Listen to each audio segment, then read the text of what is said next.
Hello, Mordimers here and welcome to one more game of Cairns Cup 2020, and this time I would like to show you, in my opinion, the most important game of the tournament because it decided who gonna be the winner. And about the Cairns Cup, it's the strongest women tournament in the chess history, at least St. Louis Chess Club stated that, and indeed we have 6 out of 10 strongest women in the world in chess category, of course. So I would like to show you the game of Humpy Koneru from India, and she's 32 years old and her ranking is 2580, and this is number 3 in the world by ranking of all women players. And her opponent is Alexandra Kosteniuk, 35 years old, and she was the world champion already in the past, but it was 10 years ago. And she's from Russia. Her actual ranking is 2504 points, and she's 11th place in the world by ranking, at least. So very interesting game, and these two players had the chance to win the tournament, and also the strongest Chinese player, world champion, actual world champion, Zhu Wenjun, also had that chance, but she lost to Carissa Yip, which the game I show you already. If you want to see, this was also a very big surprise. So Carissa Yip was very successful here, not in terms of whole tournament, but she achieved, beating the world champion in the age of 16. Very amazing achievement. And now Humpy Koneru and Alexandra Kosteniuk fight actually for the first place. It was not their last round, but it was the most important game in this tournament. So Humpy Koneru play as white and Alexandra Kosteniuk as black. So without further ado, let's jump into the game. We have knight f3 ready on the board. We have d5, now d4, knight f6. So we're gonna have transpose the opening. We have c4, e6, knight c3. So queen's gambit declined, and we have Ragozin defense with bishop on b4. And here white can choose actually between bishop g5 and queen a5 with check, or queen b3 with attacking this bishop. Also c takes on d5 is possible. However, Humpy Koneru play a very silent e3 move. We have the castle, we have bishop on d2, so in similar manner how Vidit Gujarati play in Prague 5 days later.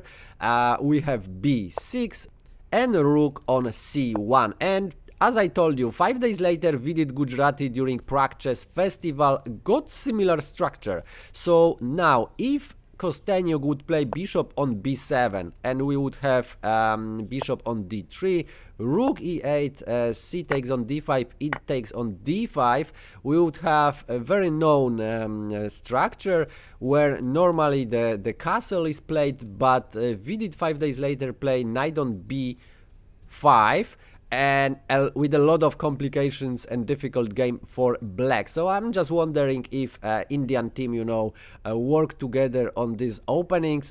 I have no idea. However, Kosteniuk play bishop on a6, so it's impossible to get the same structure now, and we have queen on a4 attacking the bishop. Bishop is defended now by the queen, but after a3 it has to be exchanged for the knight.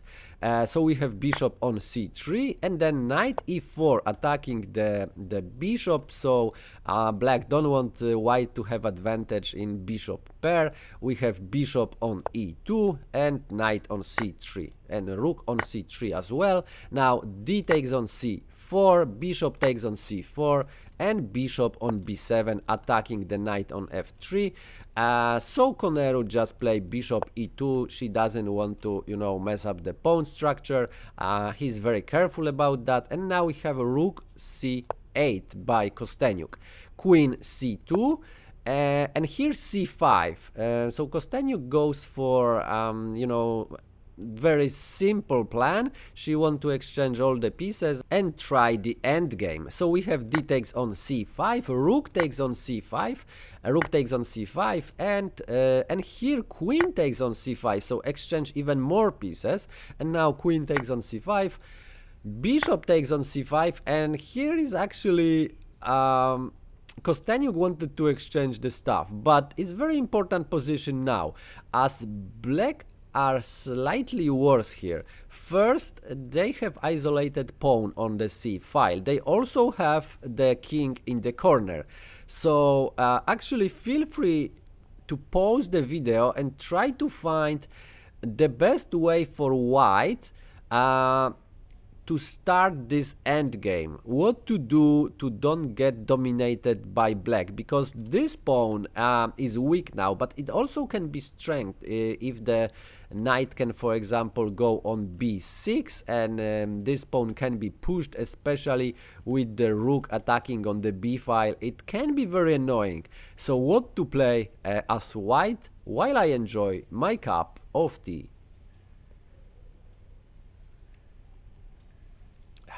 Okay, ready? So if you like, for example, king on d2, you know, moving the king to the center, that's actually not the best idea. It's equalize the game. After knight on d7, as I told you, this is the move which have to be considered. Rook on c1, attacking the of course the weakness on c, but then rook on b8, and black has quite nice game now. They have quite nice counterplay. They still have this weakness, but it start to be very uncomfortable for white, because knight on b6 can be played. This rook watch at the b2. This pawn actually can be pushed very soon, and not really clear what to do by white. But if you found bishop on b5, then congratulations, that's the move. And now knight on d7 is not possible. So if black want to continue the plan, they have to go some other way. For example, this way to b6, and it's gonna take you know, 4 moves instead of 2. So 2 tempi difference. So we have knight on a6 by Kosteniuk, king e2 now. It's much better than d2. So moving this bishop is also good, because you know it's left the space for the king. Now we have knight on c7 attacking the bishop, bishop d3, and knight d5, centralizing the knight. And here we have rook on c1, obvious move. Now we have rook on c8, and knight on d2. Knight b6 as planned, so this is the best spot for the knight. And here f3, as now g2 is under attack. Here we have king on f8 and knight on c4. Probably again bishop on b5 was much better idea here, and it would keep all the tension on black. So for example, with knight on b3 idea, so for example, king on e7, e4, knight d7, and now this knight actually, you know, can attack the c5, and black would have quite passive position. Of course, attack on a6 doesn't give anything, because white can retreat to a4, and that would be much better for white. However, Humpy Koneru played some inaccuracy and gave, you know, equalized the game. She played knight on c4. We have bishop on d5, so Kosteniuk want to exchange more pieces. Now have to think what is better here in this situation, the knight or the bishop, and you know, have to calculate that. However, if e4 is played, e4 equalize the game completely. So for example, e4, knight c4, bishop c4, bishop c4, and rook on c4, and it looks like it's much better for white. The king is in the center, this is weak, but actually it's not true. After rook on b8, very active move, that's what is important in the rook endings. white actually can take this weak pawn on c5, because then black would take on b2 and, you know, starting to pick up the pawns on the second rank. So that would be not that would be disaster actually for white. So rook on c2 would have to be played, and after rook on b3, also cutting the king from approaching the c4 weakness, c5 weakness. So king on d2, it had to be played. King e7, king c1, king d6, and black are on time to stay next to the c5 pawn, and now that is just the draw.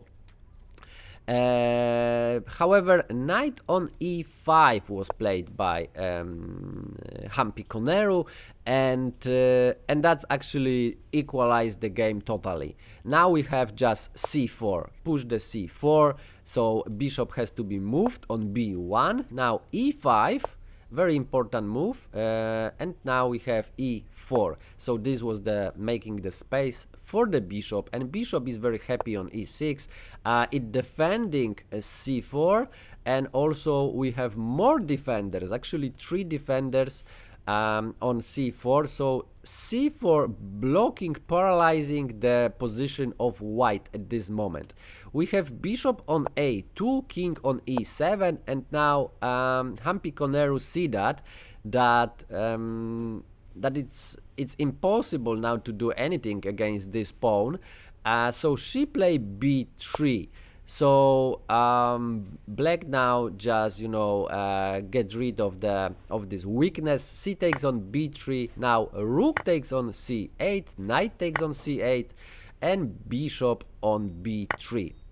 We have bishop on b3, knight on b3, and the position is totally deadly equal, and it's nothing to do here, and the players actually should just sign the draw. However, who is better in the knight's endings? This is very difficult ending. There's a lot of calculations needed here, and the players try to, you know, decide who is better. So we have king on d6, king on d3, and knight b6, king on c3, and now f6 could be just solid move, equalizing. Even it's nothing to equalize here, but make the position solid and boring. However, Alexandra Kosteniuk try to play risky chess, so she goes knight on a4 and check. Very risky maneuver. King on b4 attacking the knight, so knight goes on b2, and now knight can try actually to attack the pawns, but that's always the problem. Is it the problem now that king can pick up the a7 pawn?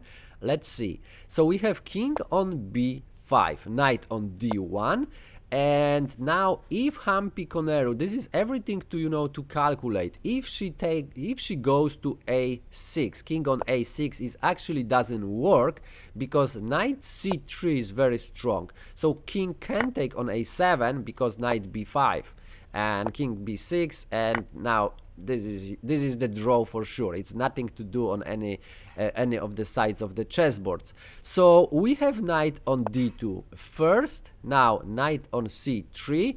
Knight on c3 is first in accuracy by Kosteniuk here. If she play knight on e3, it would be more interesting, and still would give her some chances, and definitely was also less risky. So g3, for example, knight on c2 attacking now the pawn. Now knight c3 defending and with check. King c7, and now knight e5. That would be pretty interesting, but it's not better for white, because now knight on e3, and now black has the passed pawn on a. So for example, king on c5, f6 kicking the knight, knight on c6 attacking now this pawn, and for example knight on c4, knight a7, And now black just attack d2, attack these two pawns. So if you see this structure, always attacking side can pick up one of the pawns. Not in this case, knight on b5 with check, king d7, and now defending f3. But black actually can go knight on f1. And after g4 can pick up knight on pawn on h2, and that would be also drawish. So more solid, maybe more interesting, more crazy line, but it's still draw if both sides play precisely. But we had knight on c3 with check by Kosteniuk.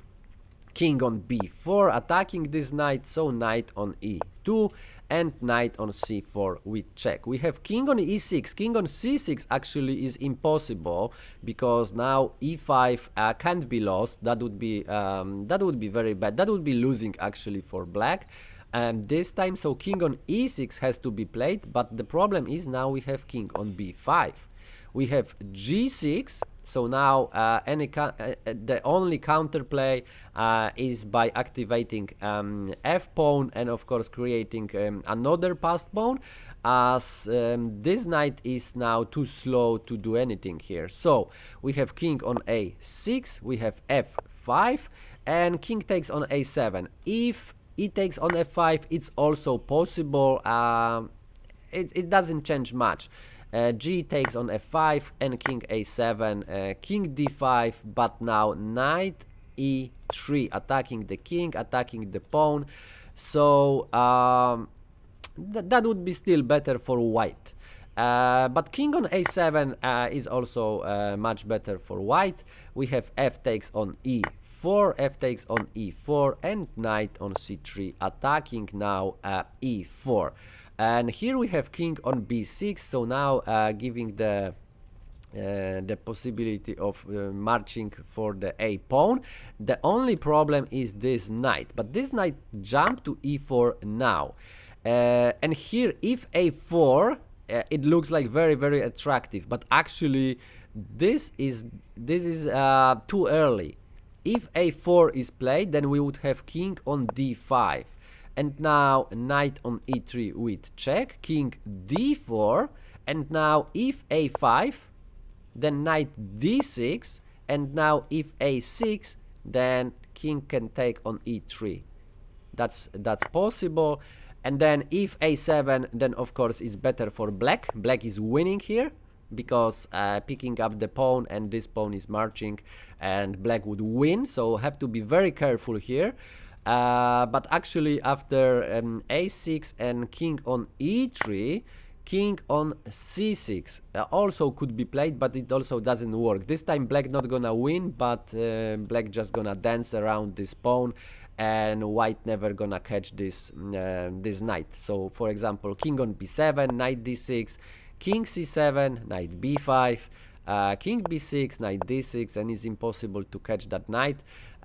So if this knight pick up the pawn, then of course it's game over and black would win. So a4 in this position would be just too early. This is why knight on e3 first, controlling f5 and d5, so the king can't approach. Here we have knight on c3, now controlling a4. We have king on c5, knight e4 with check, king b5, now knight d6 with check, king c5, now knight e4 with check again, but now king b4 and knight d6. And here a4 would be much better. For example, knight on f5. And if knight takes on f5, that would be only draw. So for example, knight takes on f5, g takes on f5, and it looks like white are faster and the king can help. But actually, if the king helps here, then black king has enough time to pick up the a pawn. So for example, king on c5 blocking the king, e4. But now king can come actually approach this dangerous pawn on d4, h5, very important move, a5, and now just king d6, and black are on time. So king on e3, king c6, king f4, king b5, and now h3, king a5, and g4, just drawing the game. So f takes on g4, h takes on g4, h takes on g4, and now king takes on e4, and it's of course the draw. So a4 would be possible, but after knight on f5 the knight can't be taken because that would be the draw, but knight on c4 could work. So for example, king on d5, a5, now e4, a6, and king c6, and now king c3, very similar, but now knight h4, knight e3, defending the g2 pawn, knight f5, of course it can be taken, knight d5, and this would be very strong, and now this knight of course can't be taken because of the a pawn, but also this knight can attack very easy on h7. So for example, h6 could be played, and now king d2, knight h4, attacking the pawn, and actually what white can do is king on a2, and actually it's better for white, and it slowly can win this game, and black even can take on g2. Even this possibility is you know, disabled. Knight on g2 is actually losing even faster. Now we would have knight on e7 with check, king b6, knight on g6, king a6, king f2, and this knight is actually trapped. There is no move for this knight. It's gonna be taken everywhere it's moved, then it's gonna be taken. So king b5, but it's too slow. It's like king c4, king f2, king d3, knight f4 with check, king d2, h4, now e3, and king f3, and of course white is winning as this knight's gonna just control e2, and that's enough to win. So so yeah, that was the chance to push this a4 in this position, but Humpy Koneru just play knight on c4, trying to exchange the knights, and it was very strong move. The only answer for black now is knight on b7. This is the only answer, and now if a4, I will just show you this, what would happen, because just to feel the position of this knight, how the blockade and everything is working here. So a4, king on d5, then a5, and if knight takes on a5, then king d4, and white has to try to find a way to sacrifice the material, so have to give back the knight, and then that's gonna be a draw. So after knight b7, a4 would not work, and king on b5 would be even worse, because now black is winning.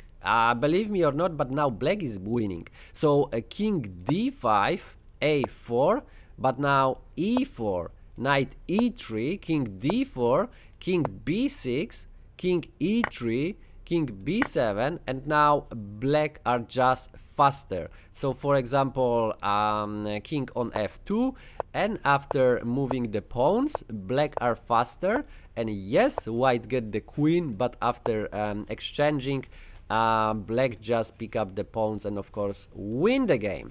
So white still would have to be very careful, black would still have chances. However, knight f5, this is the final inaccuracy, I think mistake by Kosteniuk, and now we have king c5, very strong move. Now we have h5 by Kosteniuk. She already knows that she can do nothing about this marching pawn. She's trying to create some counterplay here, but it's too slow. Knight on d2, knight on d6, but now this knight can't do anything on the queen side. We have a4, e4, knight on b7 with check, but now king on c6, and situation is different. Now this knight can't just dance around. Knight on d8 with check, king on c7, now king on e7, protecting the knight, and now e5, and nothing can be done.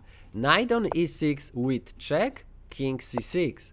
Now king d8, trying to stop the pawn, but it's already too late. It's nothing complicated to calculate. We have a6, king c8, a7, knight d4 with check, and king b6, and in this position Alexandra Kosteniuk as black resign the game. And also of course next move is the queen, and also she could try knight on c7, but it also doesn't work. Even it looks much better because knight on c4 attacking the e5 pawn, and if pawn is moved, then just pick up this pawn this way, and white of course would win.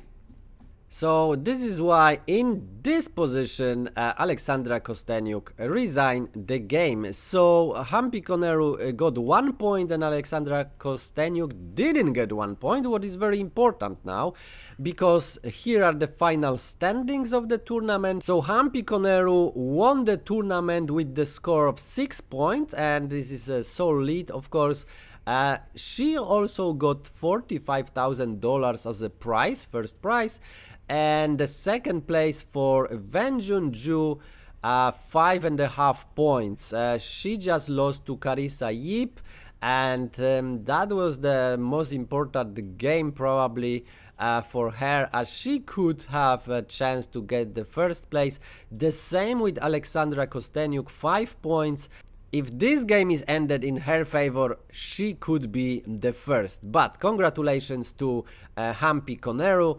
The next places: Maria Muzyczuk from Ukraine, Harika Dronavali, another Indian player, Katerina Lagno, Nana Zagnidze, and Kari Saib, 16 years old, with the lowest ranking from all the players, Irina Krash and Valentina Gunina, who won the first edition in 2019 of this tournament, but this tournament was a disaster for her and she got only 2.5 points.